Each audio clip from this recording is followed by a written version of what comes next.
Warahmatullahi wabarakatuh. Bertemu lagi di channel saya Amar Tutor Ekonomi. Kali ini saya akan membahas tentang pasar uang dan pasar modal. Terlebih dahulu kita sedikit membahas tentang konsep dasar pasar uang, di mana indikator yang akan kita jelaskan. Yang pertama, pengertiannya. Pasar uang itu apa? Pembagian pasar uang, fungsi pasar keuangan, peserta pasar keuangan, dan instrumen pasar uang. Baik, langsung saja bahwa maksud dari pasar uang ialah tempat bertemunya permintaan dan penawaran dana dalam jangka pendek. Itu biasanya kurang dari 1 tahun. Fungsinya untuk menyediakan likuiditas dalam sistem keuangan dan membantu pelaku ekonomi mendapatkan dana dalam waktu singkat. Nah, pelaku ekonomi di sini itu ada yang namanya lembaga dan ada yang namanya individu. Nah, lembaga di sini bisa bank, bisa juga perusahaan, dan bisa juga pemerintah. Sedangkan individu di sini yang melakukan yang namanya investasi. Dana yang kita investasikan itu bisa dimanfaatkan oleh lembaga untuk menangani keuangannya. Jadi lembaga seolah-olah meminjam atau kredit kepada yang memiliki aset atau yang berinvestasi. Nah, itu dulu ya pasar uang. Jadi di sini kalau cerita kita pasar uang, sebagai seorang individu kita harus memahami adalah pasar dari investasi. Nah, oke, saya lanjut. Tujuan pasar uang yang pertama, menyediakan likuiditas jangka pendek. Likuiditas itu dalam artian kita memiliki produk yang dapat kita jual langsung. Ketika kita membutuhkan dana, kita bisa menjualnya langsung. Jadi seperti trading kan, ketika kita membeli suatu produk, nah ketika ingin menjualnya kembali, maka dengan mudah itu bisa terjual. Seperti itu. Yang kedua, membantu mengendalikan kebijakan moneter, menjadi sarana investasi beresiko rendah, dan yang terakhir memfasilitasi pembiayaan bagi perusahaan dan pemerintah.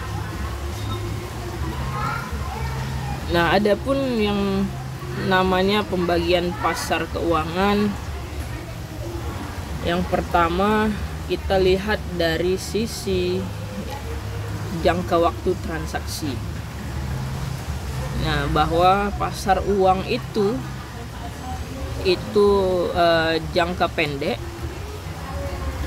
Ya, di sini jangka pendek. Kemudian pasar modal itu jangka waktunya itu jangka panjang. Jangka pendek dalam artian kurang dari 1 tahun. Jangka panjang itu lebih dari 1 tahun. Oke, yang kedua, berdasarkan jenis instrumen yang diperjualbelikan. Ada obligasi. Obligasi ini termasuk dia barang dari pasar uang. Kemudian saham merupakan produk dari pasar modal. Ya, ini jenis instrumennya yang akan kita investasikan sebagai seorang investor. Yang selanjutnya itu berdasarkan mekanisme perdagangan. Nah, yang pertama ada pasar primer, dan yang kedua ada pasar sekunder. Nah, pasar primer ini tempat di mana pertama kali surat berharga atau yang namanya produk keuangan, instrumen keuangan diterbitkan. Yang primer ini, ya, pertama kali surat ataupun produk ataupun instrumen keuangan yang pertama kali diterbitkan itu ada di pasar primer, baru dapat diperjualbelikan, ya kan. Nah, kemudian sedangkan pasar sekunder tempat, ya, suatu tempat jual beli instrumen keuangan. Nah, setelah instrumen keuangan diterbitkan, maka di pasar sekunder itulah tempat jual beli instrumen tersebut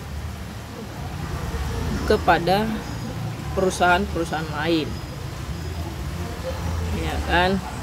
Contohnya di pasar sekunder itu yang biasa kita kenal itu Bursa Efek Indonesia.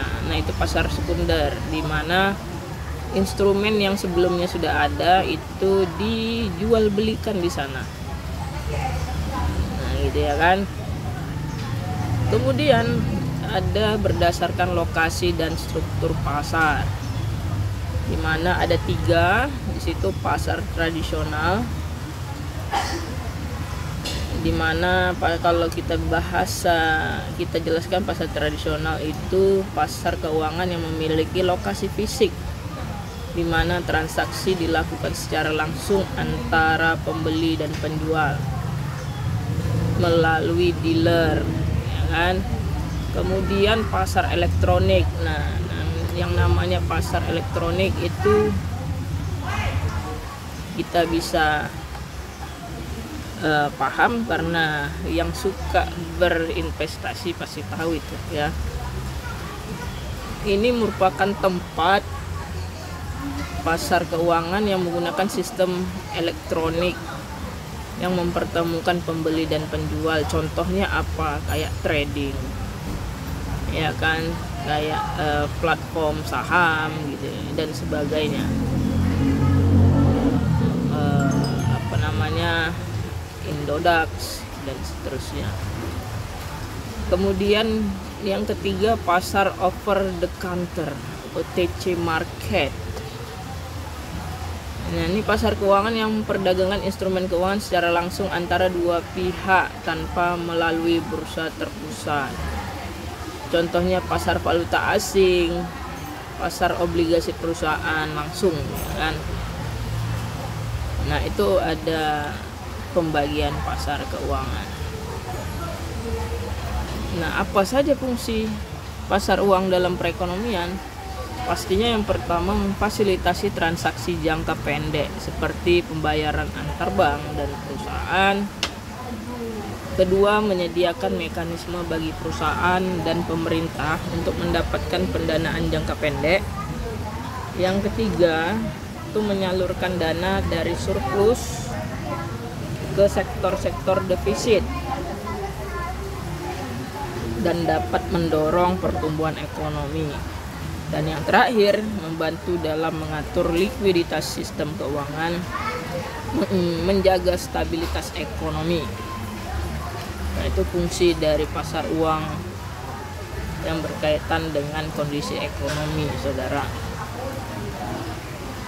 Selanjutnya, peserta pasar uang itu siapa aja dan perannya. Yang sudah seperti saya jelaskan di awal, bahwa ada lembaga, di antaranya ada bank, investor. Nah, kalau bank ya pasti lembaga keuangan yang menghimpun dana dari masyarakat dan menyalurkan kembali ke dalam bentuk kredit. Investor ya pihak yang menempatkan dana pada instrumen pasar uang untuk memperoleh keuntungan. Kemudian ada perusahaan, entitas bisnis yang menerbitkan instrumen pasar uang untuk memenuhi kebutuhan pendanaan. Sedangkan yang terakhir, pemerintah, lembaga negara yang menerbitkan instrumen pasar uang untuk membiayai kebutuhan negara. Nah, jadi saudara,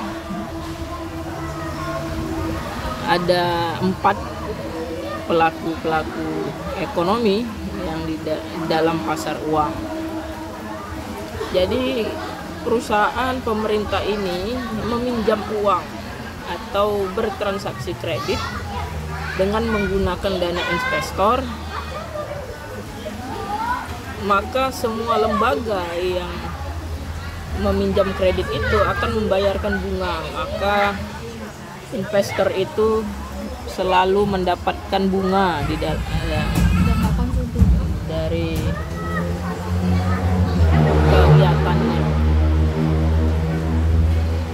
Oke, selanjutnya instrumen pasar uang. Yang pertama ada SBI, Sertifikat Bank Indonesia. Itu instrumen pasar uang yang diperjualbelikan. SBI ini surat berharga yang diterbitkan BI untuk mengendalikan jumlah uang beredar. Yang kedua ada surat berharga pasar uang, SBPU, surat berharga yang diperdagangkan di pasar uang oleh bank dan lembaga keuangan. Call money, pinjaman antar bank dengan jangka waktu pendek, maksimal 1 minggu. Deposito berjangka, simpanan yang hanya bisa diambil pada waktu tertentu. Dan commercial paper, surat utang jangka pendek yang diterbitkan oleh perusahaan untuk mendapatkan dana. Oke, mungkin untuk pasar uang hanya sampai di sini. Ya. Next video akan saya buatkan pasar modal dan kita bandingkan apa saja perbedaan antar pasar uang dan pasar modal. Terima kasih saya ucapkan. Salam sehat buat kita semua. Wassalamualaikum warahmatullahi wabarakatuh.